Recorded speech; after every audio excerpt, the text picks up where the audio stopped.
जी, अस्सलाम वालेकुम।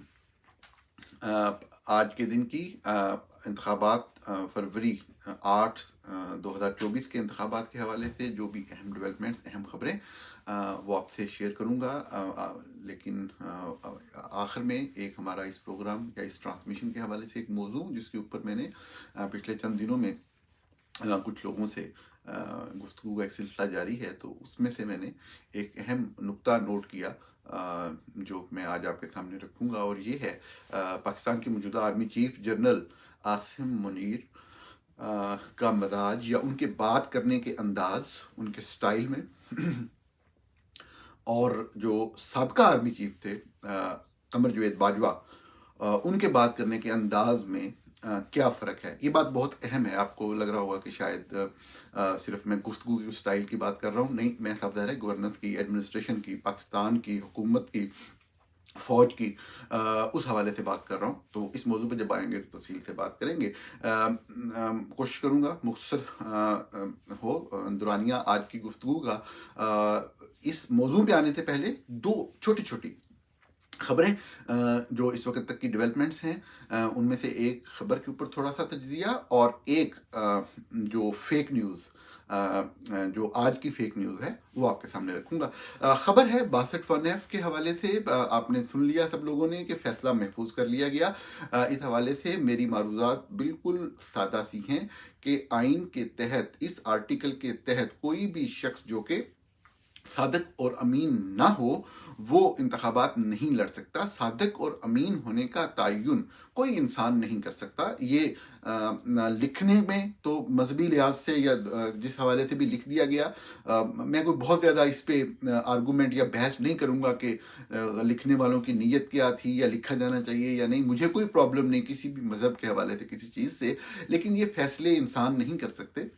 ये परवरदिगार के काम है।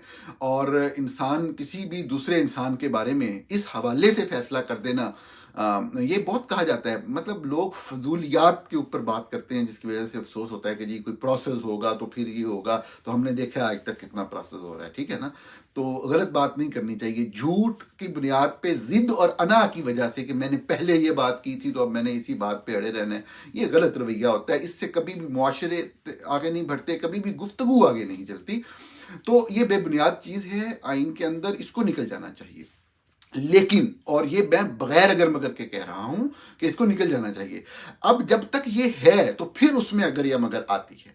अब अगर ये है तो आप ये नहीं कह सकते कि जिस पे लगेगी उसकी सजा जो है वो 5 साल होगी नाअहली की, और या उस पर लाइफ टाइम बैन होगा। इस पर फैसला करना है। अरे भाई, आप फैसला ही नहीं कर सकते इस बात का।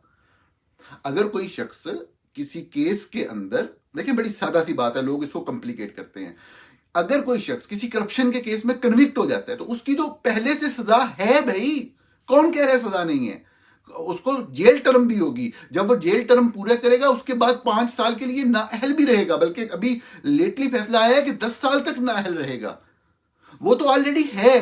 तो अगर आप झूठ बोलने के लिए तसुब की वजह से, अना की वजह से अपनी ये आर्गूमेंट ये वाला लेके आते हैं कि जी अगर कोई शख्स किसी केस में हो जाए तो फिर भी उसको सादे को मीन कहा जाए, अरे भाई कौन कह रहा है? वो जो केस होगा वो तो अलहदा से चलेगा, उसमें तो फैसला आएगा, उसमें तो सजा होगी, उसके बाद नाअहली भी होगी, वो तो कानून में मौजूद है।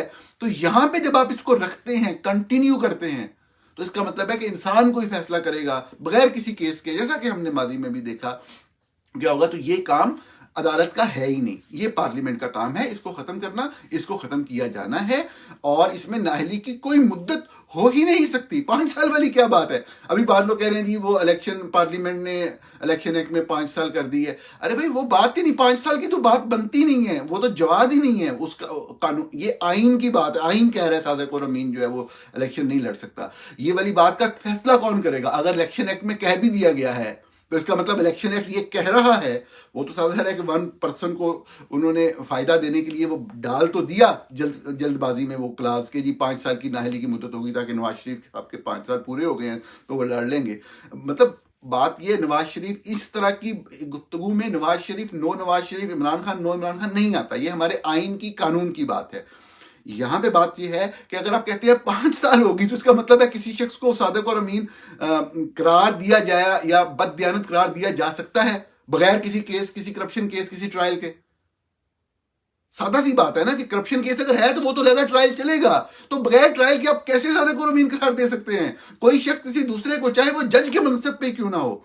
तो जब नहीं दे सकते तो फिर तो आइन के अंदर वो चीज दुरुस्त करनी है कि वो चीज वहां पे इंतखाबी अहलियत के अंदर नहीं आ सकती, तो फिर उसको रिमूव किया जाएगा। जो भी लोगों को तकलीफ हो रही है इस बात को सुन के कि ये चीज खत्म होनी चाहिए या नहीं होनी चाहिए, उनके लिए अर्ज है कि जो शख्स गलत करेगा, कोई भी गलतकारी करेगा, किसी भी तरह के जुर्म में मुलव्वस होगा, तो उसके लिए रजा से कानून मौजूद है, उसका ट्रायल होता है, उसमें सजा होती है, बात खत्म। तो ये वाली चीज ही गलत है, तो ये सुप्रीम कोर्ट का काम ही नहीं है। अगर सुप्रीम कोर्ट इसमें कोई भी इस तरह की देती है तो ये साफ जाहिर है कि ये अपने अपनी इज्जत को मजीद कम कर रहे होंगे, अपने चेहरे पे मजीद कालक मल रहे होंगे। ये काम ही पार्लियामेंट का है। और अभी चंद दिन पहले एक फैसला जो सुनाया सुप्रीम कोर्ट ने केसेस फिक्स करने के हवाले से, वहां पे उन्होंने कहा कि ये काम चंद पार्लियामेंट की बालादस्ती है इन चीजों के हवाले से, तो ये पार्लियामेंट ही कर सकती है, हम नहीं कर सकते। तो अब पता नहीं उसके ऊपर आज कोई उसको मौजूदा ऑब्जेक्टिव हासिल करने के लिए, आज का मफाद हासिल करने के लिए इस असूल को भी वो बदल देते हैं या नहीं। तो ये बड़ी सादा सी बात है, लेकिन इसको कंफ्यूज किया जा रहा है, लेकिन बहुत अहम है। इसको पार्लियामेंट को ही खत्म करना है। जब भी पार्लियामेंट हो वो इसको कंसीडर करे, खत्म करे। इसमें अदालत का कोई भी रोल या किरदार नहीं है, और इसमें बिल्कुल भी सजा बनती नहीं है। जो भी जब पार्लियामेंट करेगी तो जो भी सजाएं हुई हैं वो सब खत्म हो जाएंगी। आगे चलते हैं नाज़रीन। दूसरी खबर सेनेट के हवाले से एक करारदाद पेश हुई, उसके हवाले से आई। इसके हवाले से एक फेक न्यूज और फेक न्यूज के ऊपर बात करके आज के मौजूद के ऊपर आते हैं।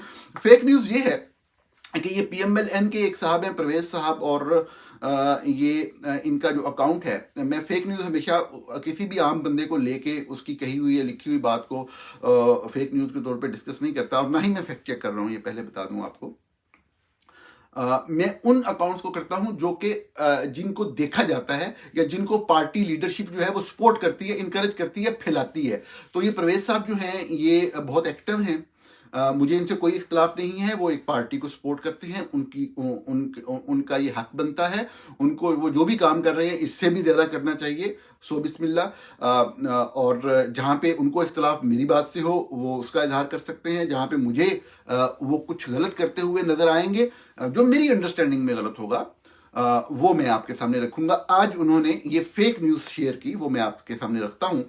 और अगर आप गौर से सुनेंगे तो आपको बात समझ आएगी कि ये बात ना नून लीग के खिलाफ है ना PTI के खिलाफ है, ये सच की बात है। उन्होंने लिखा कि सेनेट ने इंतखाबात मुलतवी कराने की करारदाद मंजूर कर ली, इसको PTI के सेनेटर्स ने सपोर्ट किया। ये उन्होंने लिखा, ये सब वो फैलाया। और ये वो साहब हैं, मैं कोशिश करूंगा आपको स्क्रीन पे इनका ट्वीट नजर आए। इनको जो PMLN की लीडरशिप है वो इनको प्रमोट करती है। तो इसलिए मेरे लिए बतौर सहाफ़ी, चाहे मैं इनसे जितना भी इख्तलाफ करता हूं, इनकी बात की अहमियत है, ये जो भी कहते हैं, क्योंकि इनको देखा और सुना जाता है। अच्छा, अब ये जो बात कर रहे हैं ये झूठी बात है। झूठी बात कैसी है मैं आपके सामने रखता हूं। जो करारदाद पेश की वो PMLN के सेनेटर ने पेश की। अभी देखें, जितने भी लोग सुन रहे होंगे उनको फौरन से एक झटका लगा होगा कि जी दिलावर साहब को ये PMLN का सेनेटर कह रहे हैं, जबकि कागजों में वो नहीं है। देखें, बात यह यहीं से झूठ की बुनियाद पड़ती है। झूठ घड़ा जाता है और झूठ बोला जाता है। अगर कागजों में नहीं भी है तो हमें मालूम है क्यों नहीं है। टेक्निकल बुनियादों पे बहुत से लोग जो हैं उनके नाम के साथ नून लीग नहीं इंडिपेंडेंट लिखा हुआ है, लेकिन सबको पता है, बतौर हकीकत पता है, बतौर सच पता है कि कौन किस पार्टी का सेनेटर था और किसको किस तरह से मुंतखब किया गया। दिलावर साहब साफदार है, पाकिस्तान मुस्लिम लीग नवाज के, पाकिस्तान मुस्लिम लीग नून के सेनेटर हैं, उन्होंने ये करारदाद पेश की है। अच्छा, अब आप कहेंगे जी मैं अब सारा कुछ नून लीग पे डाल रहा हूं। मैं बिल्कुल नहीं डाल रहा। बिल्कुल मुझे मालूम है कि दिलावर साहब ISI के लिए, एजेंसियों के लिए काम करते हैं। मैं तो बात करते हुए कोई सच झूठ का या कोई दरमियान में लगी लिपटी नहीं रखूंगा ना। तो बात यह है कि जिस तरह आपके लोग PMLN के टिकट के ऊपर मुंतखब नून लीग के नाम से सेनेटर बनने वाले लोग भी माजी में भी जब वोटिंग के वक्त आता था तो ISI जनरल फैज जिस तरफ लेके जाता था, भेड़ बकरियों को हांकता था, उसी तरफ वो हांके जाते थे। बिल्कुल उसी तरह, बिल्कुल उसी तरह PTI के जो सेंटर्स थे, हमने अभी देखा, बिल्कुल अभी जब वोटिंग हुई, जब PDM की हुकूमत के आखिरी दिन थे, तो जो सेनेट में जो भी PTI की तरफ से लोग थे उन्होंने उसी तरफ वोट किया जिस तरफ ISI कह रही थी, यानी अपनी पार्टी पॉलिसी के खिलाफ, इमरान खान जो पार्टी चेयरमैन है उनकी डायरेक्शन के खिलाफ वोट किया। तो मेरे भाई, आप सियासतदान बने, आप बहुत काबिल एहतराम होंगे। सियासी वर्कर का एहतराम बहुत जरूरी है। लाखों इख्तिलाफ रखे हैं इमरान खान से, लाखों इख्तिलाफ रखे हैं पीटीआई से। ये बात मैं पीटीआई वालों से भी कह रहा हूं कि लाखों इख्तिलाफ रखे नून लीग से या लाखों इख्तिलाफ रखे शरीफ फैमिली से, लेकिन सच का दामन ना छोड़ें, झूठ इस हद तक ना बोलें कि वो झूठ की एक इमारत खड़ी हो जाए जो ऑटोमेटिकली गिर जाती है। अब इसमें सच क्या है? सच सिंपल है कि आईएसआई के सेनेटर जो कि नून लीग के हमायत याफ्ता थे, उन्होंने करारदाद पेश की और उसको आईएसआई के कहने वाले और आईएसआई के सपोर्टेड सेंटर्स ने, जो किसी भी पार्टी से बिलोंग करते हो, ये मैटर ही नहीं करता, उन्होंने सपोर्ट किया। पीटीआई के एक सेनेटर ऐसे भी हैं जो वहां बैठे हुए थे और उन्होंने इसको सपोर्ट नहीं किया। इसी तरह नून लीग के एक सेनेटर हैं, उन्होंने इसको अपोज किया। इसी तरह एक निगरान कबीना के रुकन हैं, उन्होंने इसको अपोज किया। ये सच है, सच बोलने में कोई हर्ज नहीं होता। हम एक दूसरे की जड़ें काटते हैं, हम पाकिस्तानी जो शहरी हैं, और जो ताकतवर है, जो गालिब है, जो काबिज है, जो पूरी दुनिया में पाकिस्तान से लूट मार करके रिसोर्सेज बना रहा है, या उनके साथ अटैच जो पॉलिटिशियंस हैं वो दुनिया भर में असासे और जायदादें बना रहे हैं, हम उन लोगों के हाथ मजबूत करते हैं झूठ बोल के, फेक न्यूज फैला के। नाज़रीन, आज के मौजू की तरफ आते हैं और बात को कंक्लूड करता हूं मैं। ये मौजू जो है ये है जनरल आसिम मुनीर जो इस वक्त आर्मी चीफ हैं, और जो जनरल कमरजीत बाजवा जो साबिक आर्मी चीफ थे, उनके तर्ज तकल्लुम के हवाले से, उनके बात करने के अंदाज के हवाले से कि वो इश्यूज के ऊपर बात कैसे करते थे, नेशनल इश्यूज के ऊपर, नेशनल मतलब गवर्नेंस के हवाले से, एडमिनिस्ट्रेशन के हवाले से। तो जनरल ये उन लोगों, मैं आपको अपना मतलब जो एक आप कह लें कि सोर्स ऑफ इंफॉर्मेशन है उसकी तरफ मतलब ये इतना कह सकता हूं कि कोई ऐसे साहब या एक से ज्यादा असहाब हैं जो कि जिनका दोनों से वास्ता किसी न किसी हवाले या टाकरा हुआ, तो वो जो नोट करते हैं वो मैं आपके सामने रख रहा हूं। और ये बड़ी जिम्मेदारी से, बड़े जिम्मेदार लोग हैं, तो बड़ी जिम्मेदारी से मैं ये चीज रिपोर्ट कर रहा हूं आपको कि जनरल कमरजीत बाजवा बुनियादी तौर पे जो है वो आप कह लें कि बहुत ही नरम लफ्ज इस्तेमाल करूं तो ये आप कह सकते हैं कि मुनाफिक इंसान थे। तो मुनाफिक, और बिल्कुल इसका मतलब यही है कि हाफिज साहब जो मुनाफिकत का मैं जिक्र कर रहा हूं, वो वाली मुनाफिकत हाफिज साहब नहीं करते। अब वो कौन सी मुनाफिकत है वो आप सुनेंगे, आपको समझ आएगी। तो बाजवा साहब जो थे वो भी पूरा निज़ाम चला रहे थे, निज़ाम ममलकत जो है, और उनको पहले दिन से आईएसआई में जनरल फैज़ हमीद की एक पूरी जो सपोर्ट है वो हासिल थी। बहुत से लोग सोच रहे होंगे कि जनरल फैज़ तो डीजीआईएसआई थे ही नहीं जब वो आर्मी चीफ बने। ये जो लोग इस्लामाबाद को समझते हैं और जो वहाँ पे मौजूद थे और जिन्होंने रिपोर्टिंग की, उनको मालूम है कि वो डीजीआईएसआई ना होते हुए भी डीजीआईएसआई ही थे, और निज़ाम कायनात, माजरत माफ़ करें मुंह से कायनात निकल गया, निज़ाम ममलकत जो है वो चला रहे थे जनरल फैज़ साहब। अच्छा, लेकिन जनरल बाजवा का बात करने का तरीका जो था वो बड़ा ज़बरदस्त था। वो कभी भी ये नहीं कहते थे कि ये इलेक्शन जो है ये हम करवा रहे हैं।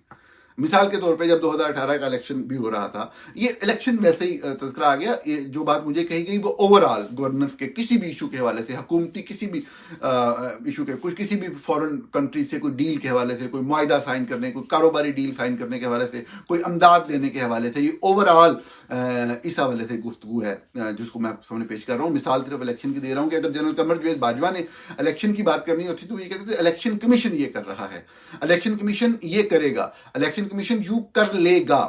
अगर आप समझ रहे हैं तो मैं ये कहना चाह रहा हूं कि हो जो भी रहा होता था बैकग्राउंड में, जो कि जनरल फैज मैनेज या मैनूवर कर रहे होते थे, वो उनको पता होता था कि ये बच्चा या ये जर्नेल जो है ये बड़ा जबरदस्त है, ये दूध को पानी को दूध, शायद ये गलत मिसाल दे गया, कि ये दिन को रात और रात को दिन कर देगा, ये आग को पानी और पानी को आग बना देगा, इसके पास ये मैजिक है जनरल फैज के पास। तो लेकिन बात करते हो ये कभी ये नहीं कहते थे जनरल कमरजीत बाजवा साहब, मुनाफिकत का इजहार करते थे। वो यही शो करते थे कि ये इलेक्शन कमीशन जो है वो ये चीज कर रहा है। अगर दुरुस्त नहीं होती थी तो वो भी इलेक्शन कमीशन पे डालते थे, और अगर सही होती थी तो वो भी इलेक्शन कमीशन पे ही डालते थे कि जी इलेक्शन कमीशन मैनेज कर रहा है, हुकूमत ये कर रही है, जो नवाज शरीफ की हुकूमत है उसने ये किया है, खकान अब्बासी की हुकूमत ने ये किया है, जो नासिरुल मुल्क हैं वो ये कर रहे हैं या कह रहे हैं, जो इमरान खान हैं वो इस तरह के हैं, वो ये कर रहे हैं, वो ये नहीं कर रहे हैं, ये सही कर रहे हैं, ये गलत कर रहे हैं, सारा कुछ उन पे डालते थे। हालांकि इमरान खान की हुकूमत आने के चंद माह के बाद ही उन्होंने पूरा जो फिनांस देखें, जो फॉरेन अफेयर्स है वो तो होता ही मिलिट्री के पास है। आप समझते हैं सिर्फ फॉरेन अफेयर्स एक फेस होता है। बाद लोग कोशिश करते हैं असरअंदाज होने की, और होते भी हैं। जो पुराने लोग हैं, मतलब जिस तरह नवाज शरीफ हैं, अगर उनका पास एक्सपीरियंस है तो वो जिस हद तक मैनूवर कर सकते हैं फॉरेन पॉलिसी को या मामलात को, तो वो करने की कोशिश करते हैं। इमरान खान के पास एक्सपीरियंस नहीं था, लेकिन समझ है कि वो अपनी तबीयत के अंदर शायद थोड़े से जिद्दी टाइप साबित हुए, और वो कहीं ना कहीं कोशिश जरूर करते थे। लेकिन ओवरऑल पूरी पॉलिसी, पूरा निज़ाम जो है वो आईएसआई चला रही होती है। फॉरेन ऑफिस आगे सिर्फ बेचारे फेस होते हैं, और वो मुतलका जो भी ऑफिसर है उसके हुक्म के पाबंद होते हैं। तो लेकिन मैं बात कर रहा था कि फॉरेन तो उनके पास ही था, तो इमरान खान के आने के चंद महीने के बाद ही उन्होंने उनसे फाइनेंस का भी ले लिया, अपने बंदे लेके आ गए और फिर पूरे निजाम को चलाने की कोशिश की। अच्छा, चला वो ही रहे होते हैं, निजाम सारा उन्हीं के कंट्रोल में होता है हर हवाले से, लेकिन वो तासुर ये देते हैं कि नहीं जी वो फलां बंदा कर रहा है, फलां कर रहा है। तो जनरल बाजवा के अंदर ये चीज थी कि चाहे आईएमएफ से बातचीत हो, चाहे सऊदी अरब से कोई मामला चल रहे हो, चाहे यूएई से कोई इमदाद देने का चक्कर हो, तो वो अपना उनके जो आईएसपीआर है वो किसी खास हवालों से इमेज बिल्डिंग जरूर करता होगा, लेकिन वो खुद बात करते हुए वो जो है वो जो जो उनका एक तर्ज तकल्लुम था, या जो वो इस्तेमाल करते थे लफ्ज, वो तासुर यही देते थे, और मुकम्मल तौर पे गुफ्तगू पूरी की पूरी होती थी कि हुकूमत ये कर रही है, हुकूमत को ये करना चाहिए, इलेक्शन कमीशन ये कर रहा है, फिनांस मिनिस्ट्री ये कर रही है, स्टेट बैंक ये कर रहा है। अच्छा, अभी जो है ये तर्ज कलम इसलिए भी अहम होता है। आपने देखा होगा कि बाद लोग जब बात करते हैं तो एक बंदा बात कर रहा है तो वो मैं करता है, जी मैंने ये किया, मैं ये करूंगा। लेकिन बाद लोग जो भी, अगर वो खुद भी कर रहा हो बंदा बात करने वाला, तो वो हम का सीगा इस्तेमाल करते हैं कि जी हम ये चाहते हैं कि ये हो जाए, हम कल वहां पे गए थे। ये बाद लोगों का ये स्टाइल होता है। तो मैं उस स्टाइल की तरफ इशारा कर रहा हूँ कि जनरल कमर जवेद बाजवा कभी भी अपने ऊपर नहीं लेते थे। अभी जो लोग मिले, ये बड़ी दिलचस्प बात है, जो हाफिज साहब को मिले, तो देखिए मैंने पहले कहा मैं बहुत तनकीद करता हूँ, लेकिन जहाँ पे तनकीद नहीं थी और जो सच था मैंने आपके सामने रखा। अब ये सच है, ये उनके हक में जा रहा है, ये खिलाफ जा रहा है, ये फैसला आप करेंगे कि लोग जो जिनकी मतलब कोई इंटरेक्शन हुई, तो उन्होंने ये फील किया कि ये साहब बड़े क्लियर है, इन साहब के अंदर मुनाफिकत नहीं है आसिम मुनीर साहब के साथ। इन्होंने जो बात भी की है वो यही की है कि हम कर रहे हैं, इंतखाबात हम करवा रहे हैं, इंतखाबात इस डेट को नहीं होंगे, इसको होंगे या इस वक्त तक हो जाएंगे, हम करवा देंगे, हम ये करेंगे, हम मुल्क की इकोनॉमी को बेहतर करेंगे, हम मुल्क के लिए ये कर रहे हैं, हम मुल्क को इस तरह से चलाएंगे, हम मुल्क को उस तरह से चलाएंगे।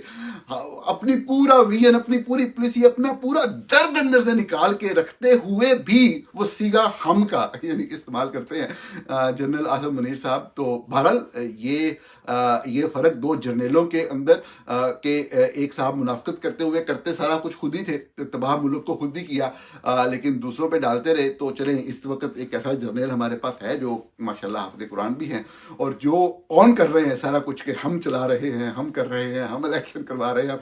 मतलब हमारे बाद सहाफ़ी दोस्तों अभी तक जो है वो आप कह लें कि इंसिस्ट करते हैं कि नहीं इलेक्शन कमीशन ही करवा रहा है। तो लेकिन बहरहाल ये बात अच्छी है।